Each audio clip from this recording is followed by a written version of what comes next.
La Iglesia de Dios de la Profecía en La Romana presenta Mundo Cristiano. Mundo Cristiano. Oye, mundo, entiende de una vez. Comentarios, enseñanzas, curiosidades, estudio de la Biblia, música. Un programa que se identifica contigo, ameno y edificante. Desde ahora en el aire, Mundo Cristiano. Mundo Cristiano.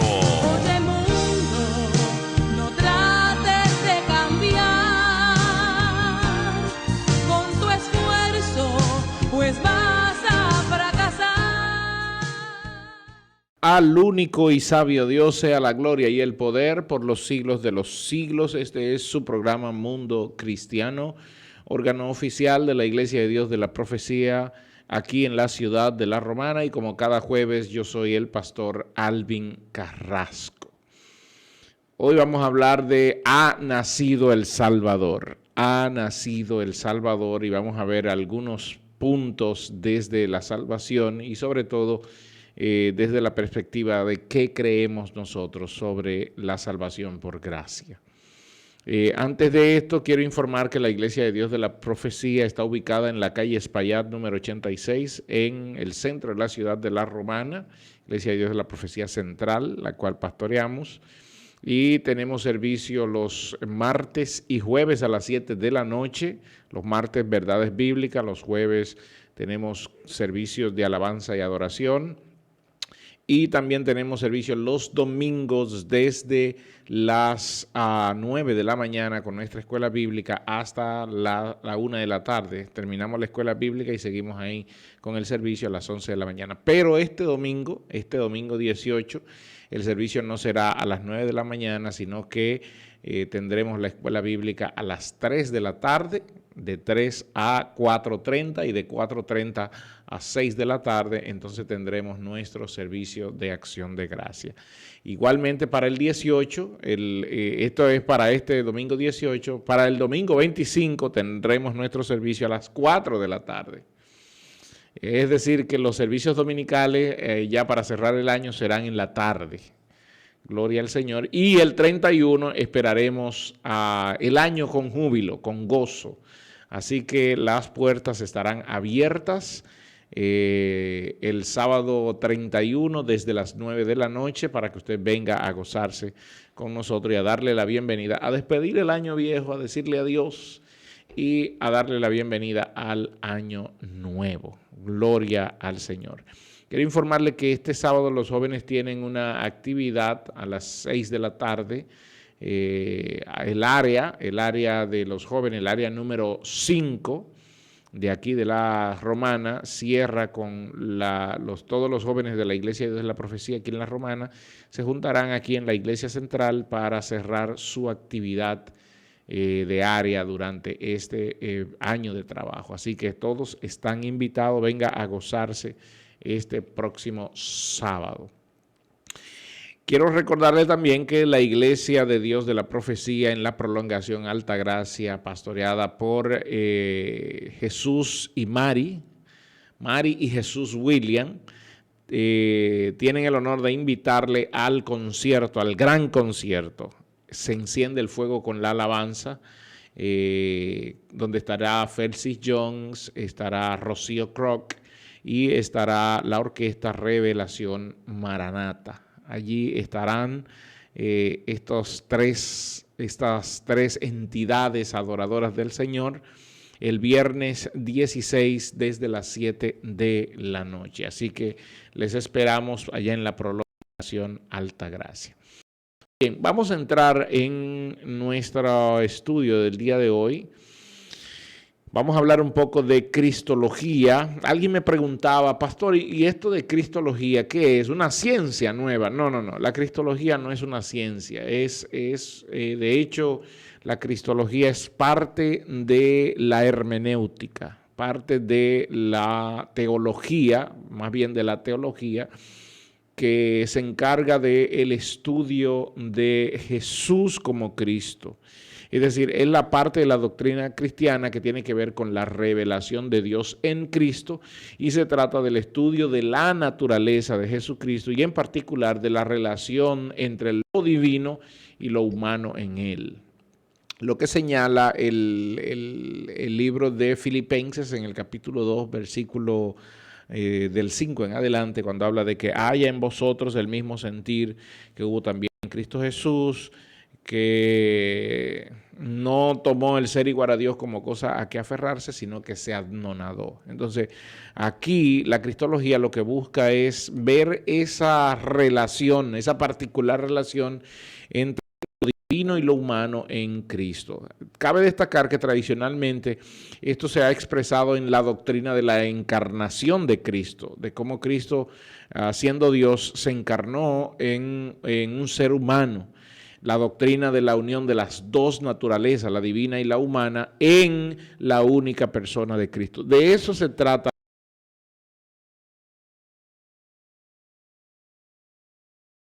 Eso se trata la cristología, es el estudio que busca explicar o que busca estudiar las dos naturalezas de Cristo, la humana y la divina, en una única persona. Hay un escrito que dice que técnicamente, según algunos, debe distinguirse que la cristología, se debe distinguir la cristología de la soteriología.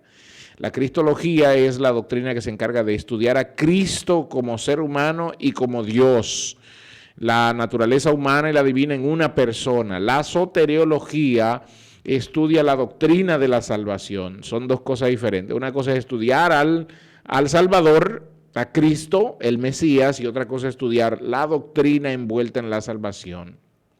Por eso se hace alguna diferencia. Y entonces la soteriología se limita solamente a la obra salvadora de Cristo, a la obra de la expiación. Entonces algunos teólogos evangélicos, sobre todo latinoamericanos, consideran inadecuada esta distinción. Dicen que no deben distinguirse. Pero sí hay una distinción que debe explicarse. Hay un escritor que dice que la tarea cristológica es doble, enfatiza la realidad histórica de Jesús, el hombre de Nazaret en Galilea y en su contexto socioeconómico, en su contexto político, en su contexto racial, en su contexto religioso concreto. Y este Jesús es también la palabra de Dios encarnada. Asimismo afirmamos el señorío universal de Jesucristo. Una cristología completa debe incluir ambos conceptos, Cristo divino, Cristo humano. La humanidad en una sola persona, que es la persona de Cristo. Entonces debe incluir ambos conceptos y no debe enfatizar el uno sin referencia al otro. Me tomé este tiempecito para poder explicar el tema de la cristología.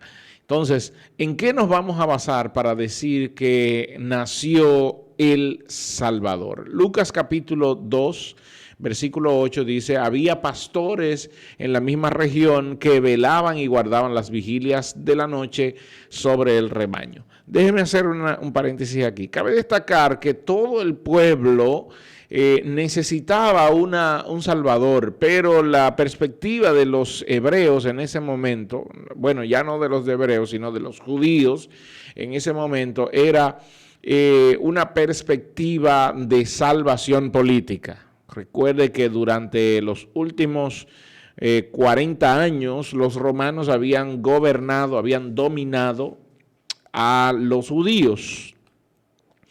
Por lo tanto, porque este fue el tiempo que Herodes duró y antes que Herodes estaba el papá de Herodes, que fue a quien Pompeyo el Grande le cedió todos esos terrenos, esos territorios, los territorios que los romanos llamaban la Palestina, se le cedieron a Herodes, el papá de Herodes el Grande que se menciona en la Biblia. Y entonces al cederle todos esos terrenos se le cede la particularidad de ser el rey de todos esos territorios. Y aquí es donde viene la pregunta, ¿cómo es posible, pastor, que hubiera un rey cuando existía una figura política imperante que era el emperador de Roma? Lo que pasa es que el rey estaba bajo la concepción del emperador de Roma. Tú eras rey porque se te firmó un acuerdo, si tú gobernabas esta zona, si tú dirigías, podías dominar las revueltas políticas que había creado, que en el pasado se habían creado allí. Recuerden que la región de Palestina, el área de Jerusalén, el área de Samaria, eran regiones que estaban en constantes desacuerdos y turbación política. Por lo tanto, a este hombre se le dijo que si él podía dominar esa región, esas revueltas que se hacían allí, se le iba a heredar toda esa tierra, y entonces él sería el rey de todas esas tierras y tendría por encima de él a un emperador, que era el emperador de Roma. Por lo tanto, Herodes era el rey, sin embargo, Herodes tenía que pagarle tributos al emperador de Roma. Él era el rey porque heredó todos esos terrenos del imperio romano. Es bueno destacar eso. Entonces, la medida que buscaban los judíos, lo que ellos deseaban era una salvación política. ¿Por qué? Porque durante los últimos 40 años los romanos lo habían gobernado, lo habían dirigido, lo habían maltratado, y nadie podía rebelarse contra Roma porque Roma tenía una serie de castigos que eran bastante fuertes, sobre todo hacia los judíos. Recuerde que la cruz fue implementada específicamente para las revueltas judías que se armaban allí. Y se armaron muchas revueltas políticas. Esa es la razón, una de las razones, no solo porque nació un Salvador, por eso Herodes mandó a matar a los niños. No solo fue por la razón de que, bueno, nació un Salvador, que es el hijo de David, sino porque él sabía que eso podría causar grandes revueltas. Mire cómo vamos llevando el tema histórico para poder macharlo al tema político. Hay un principio dentro del método que nosotros usamos, que se usa básicamente para la interpretación de la escritura, que es el método literal gramático histórico. Literal gramático histórico es el método que usamos para la interpretación dentro de la hermenéutica. Entonces, hay un principio dentro de este método que dice que lo único que se acepta como dato externo a la escritura es lo que la historia cuenta. Es decir, es el contexto histórico. Entonces el contexto histórico era, Herodes manda a matar a los niños, no solo porque están haciendo un descendiente de la familia reinante, de la familia rey, que era la familia de David, sino también para calmar, porque esto podía causar revueltas políticas. Esto podía causar que los judíos se revolten, que como era común que ellos lo hacían. Entonces Herodes, cuando hace eso y manda a matar a los niños, calma cualquier revuelta que se pueda levantar en contra de él. Por eso Herodes fue considerado como un déspota, un hombre sin escrúpulos, de hecho, un hombre sin escrúpulos. Bien, continuamos. Allí los pastores tenían, y no dudo de que sea la oración de ellos y los cánticos que cantaban, era hablando de que la salvación pertenecía a Dios. Cuando vamos a los salmos, no tengo mucho tiempo para hablar de eso, pero cuando vamos a los salmos nos damos cuenta que allí siempre cantan sobre la salvación es del Señor. El Señor es la salvación. Y yo estoy seguro que en sus oraciones pedían al Señor que cuando los libraría de este yugo que los estaba aprisionando, porque Dios lo había hecho en innumerables ocasiones. Si nosotros leemos, por ejemplo, el libro de los jueces, Dios los había liberado en innumerables ocasiones del yugo extranjero. Y aquí se estaba dando un caso igual que lo que pasaba en el libro de los jueces, que era la dominación del yugo extranjero. Por lo tanto, ellos anhelaban un libertador, un salvador. Entonces, volvamos otra vez al escrito, Lucas 2:8. Había pastores en la misma región que velaban y guardaban las vigilias de la noche sobre su rebaño. Y aquí se le presentó el ángel del Señor, y este versículo 9, la idea que nos da es que ellos estaban orando y pidiéndole a Dios por una respuesta sobre esto. Por eso el ángel del Señor se le presenta y la gloria del Señor los rodeó con resplandor y tuvieron gran temor. Pero el ángel le dijo, no teman, porque he aquí doy buenas nuevas de gran gozo. Y entonces la buena nueva de gran gozo, y dice, y no será solo para vosotros, sino para todo el pueblo. ¿Y cuál era estas buenas nuevas? Las buenas nuevas están en el capítulo 2, versículo 11 de Lucas, que dice, que hoy os ha nacido en la ciudad de David, en Jerusalén, un Salvador que es Cristo el Señor. Preste atención a estas tres, sobre todo a estos tres títulos que se le da aquí. Ha nacido un Salvador, la palabra es soter, que es Cristo, Christos, Curios. Es decir, y estoy usando aquí el griego, las últimas palabras, soter ho esti Christos curio, que significa, ha nacido un Salvador, significa Salvador, que es Cristo el Señor. Fíjese, son tres títulos, Salvador, Cristo, la palabra Cristos se traduce como Mesías, como libertador, porque eso es lo que quiere decir Mesías. Salvador, libertador y Señor. Tres títulos aquí. Muchas veces no nos detenemos en estos tres títulos que se le da al Señor aquí. Salvador, libertador o Mesías o Cristo y Señor.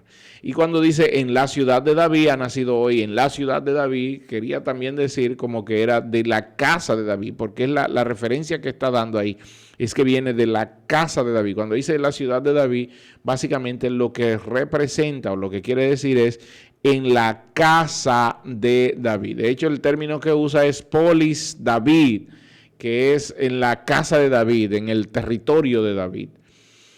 Y entonces era descendiente del rey David, que sería Salvador, Cristo y Señor. Entonces, fíjese aquí cómo da tres puntos importantes. Será Salvador, pero ellos no entendían porque ellos pensaban que Salvador era porque venía a salvarlo del maltrato romano. Recuerde que la perspectiva judía era básicamente una cosmovisión política. Nunca se imaginaron, hoy sí nosotros podemos decirlo y Cristo vino a liberarnos del pecado, pero ellos en ese momento no estaban pensando ni en pecado, estaban pensando en su liberación. Entonces, por eso cuando hablaban de Salvador es que este Salvador viene a salvarnos del maltrato romano hacia nosotros. Número dos, Cristo o Mesías o libertador viene a quitarnos ese yugo. Porque el salvarnos es del maltrato, pero viene a quitarnos ese yugo que nos oprime. Y por último, va a imperar como Señor. Por eso, cuando vemos en la historia de la iglesia, la palabra Señor tenía un concepto muy grande, muy acabado, porque cuando se referían al Señor, se referían básicamente o al César o a los dioses romanos. Y esto es importante destacarlo. Un punto aquí histórico, por eso hablo de nación Salvador, porque un punto histórico es que los romanos no se inmiscuían en temas religiosos. Ellos llegaban, te gobernaban, te dirigían, si tú les pagabas impuestos no había ningún problema, pero tus leyes religiosas manténlas por allá, nosotros sí vamos a dirigir políticamente y tú sigues con tus leyes religiosas. Y ese fue el acuerdo que de hecho Grecia incluso había hecho con la Palestina, con los moradores de Palestina, ¿no? Ustedes sigan con sus ritos religiosos, guardando sus leyes, guardando sus preceptos, guardando sus propios estatutos, guardando sus mandamientos y nosotros entonces los dominaremos políticamente. Claro, pero vamos a inyectar también de lo que se conoce como el helenismo griego, que es nuestra cultura, nuestra costumbre, nuestro idioma, nuestra enseñanza, nuestra arquitectura, etcétera, etcétera. Y eso fue lo que hizo unos 250 años antes de Cristo, lo que hizo Alejandro Magno y el helenismo. Pero desde ese momento ellos se sentían enyugados, se sentían cargando un gran peso porque tenían que estar enviando constantemente cada año impuestos. Y esos impuestos no los pagaba el Estado, sino que los pagaba la gente. A la gente se le oprimía para pagar impuestos. Por eso, no sé si recuerda cuando a Jesús se le lleva una moneda y le dice, ¿cuál es la cara de la moneda? Y se le pregunta sobre pagar impuestos, porque todo el mundo tenía que pagar impuestos. Ok, retorno. El Salvador nacería, y eso era el pensamiento de ellos, porque me es necesario que usted, amado amigo, hermano, que me está escuchando o que me está viendo por YouTube, pueda hacer esta perspectiva, pueda transportarse allá y pueda entender que lo que ellos esperaban era un Salvador que los libre de este yugo político, este yugo impositivo que tienen encima de mí. Nunca pensaron un Salvador que quitaría el pecado del mundo. Por eso no me he ido al tema de qué pensamos en cuanto a la referencia salvífica de la soteriología. Me he quedado en la cristología y en el pensamiento que tenían los judíos con relación a esto. ¿Ok? Ellos esperaban que el Salvador llegara y que los librara del yugo romano. Bien. Cuando Cristo nace y pasan los 30 años y Él comienza su ministerio, ¿usted recuerda lo que pasa en la vida de Juan el Bautista? Juan el Bautista manda a sus discípulos a preguntar, ¿eres tú o hay alguien más a que debemos esperar? ¿Por qué Juan pregunta eso? Hay una interrogante aquí de cabalá política, de cabalá judía. Recuerde que los judíos pensaban que el Mesías vendría a liberarlos del yugo romano. Y este hombre que está caminando, que está yendo por todo lugar, que está sanando enfermos, que está liberando a los cautivos de los demonios, que está quitando el yugo de opresión del pecado, no lo veo que está actuando contra la política, no lo veo que está marchando en contra de Roma, no lo veo a sí mismo como libertador. Yo estoy parafraseando a Juan, Entonces voy a mandar a mis discípulos a preguntarle si es Él el que viene a liberarnos o es alguien más. Porque recuerde que la predicación de Juan era, yo bautizo con agua, pero vendrá alguien después de mí que bautizará con Espíritu Santo y fuego. Y parece que a Juan se le olvidó todo esto que él predicaba, porque él se dejó llenar la mente de las historias de la Cabalá que enseñaban que el Mesías vendría a liberar, a gobernar, a poner a los enemigos por estrado de sus pies. Eso no debemos olvidarlo, amado, porque eso está señalado bastante claro en los libros de los profetas, que el Mesías llegaría y pondría a los enemigos, los pisaría, los pondría por estrado, por debajo de sus pies. Pero este hombre que acaba de llegar no está haciendo esto, entonces Juan tiene esa duda. Por eso Cristo toma a los discípulos de Juan y les enseña, les muestra todo lo que está haciendo y le dice, vayan y díganle a Juan, los ciegos ven, los sordos oyen, los muertos son levantados, a los presos se le está predicando apertura de cárcel. Díganle a Juan eso. Pero no se refería al yugo que los romanos tenían sobre el pueblo, sino el yugo que el pecado, que es mucho peor, hoy nosotros podemos entenderlo y darle gracias a Dios por esto, por esta revelación que tenemos hoy que antes no teníamos. Le damos gracias a Dios por esto. Pero en ese momento los romanos, los judíos no entendían eso. De hecho, este hombre empieza a hablar de su reino. Y ellos no estaban pensando en un reino espiritual eterno, aunque Jesús fue claro con las palabras que estaba usando para referirse al reino, cuando venga entonces en el reino de Dios y empezaba a hablar del reino de Dios. Los romanos ven en esto una amenaza política. ¿No vieron a alguien que estaba hablando de otra cosa, de un reino espiritual? Estaban viendo a alguien que los estaba amenazando políticamente. Y esa fue la acusación que los judíos llevaron ante Poncio Pilato, por la cual Poncio Pilato entonces sí entró para juzgar a Cristo, para azotarlo y entonces pedirle al pueblo a quien soltar. No porque eran temas religiosos y que, no, Poncio Pilato dijo al principio, no, júzguenlo ustedes, porque ese es un tema de las costumbres religiosas de ustedes. Pero cuando ellos vinieron con otro discurso delante de Pilato, diciendo, él va a ser el rey, entonces ahí hay problema, porque existe un solo rey en este momento y ese es el emperador. Entonces lo que se estaba diciendo de Cristo era que él iba a ser el Salvador, el Cristo, el Libertador y el Señor, en otros casos, el Rey. Permítame cerrar aquí. La semana que viene voy a partir desde aquí mismo para poder tener un cuadro más completo de esto que estoy explicando. La gracia.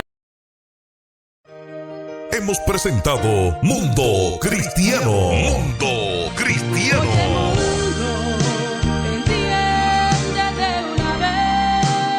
Programa oficial de la Iglesia de Dios de la Profecía. Si has sido bendecido, te invitamos a que nos visites. Estamos en la calle Espaillat número 86, La Romana, República Dominicana. O llámanos al 809-556-4337.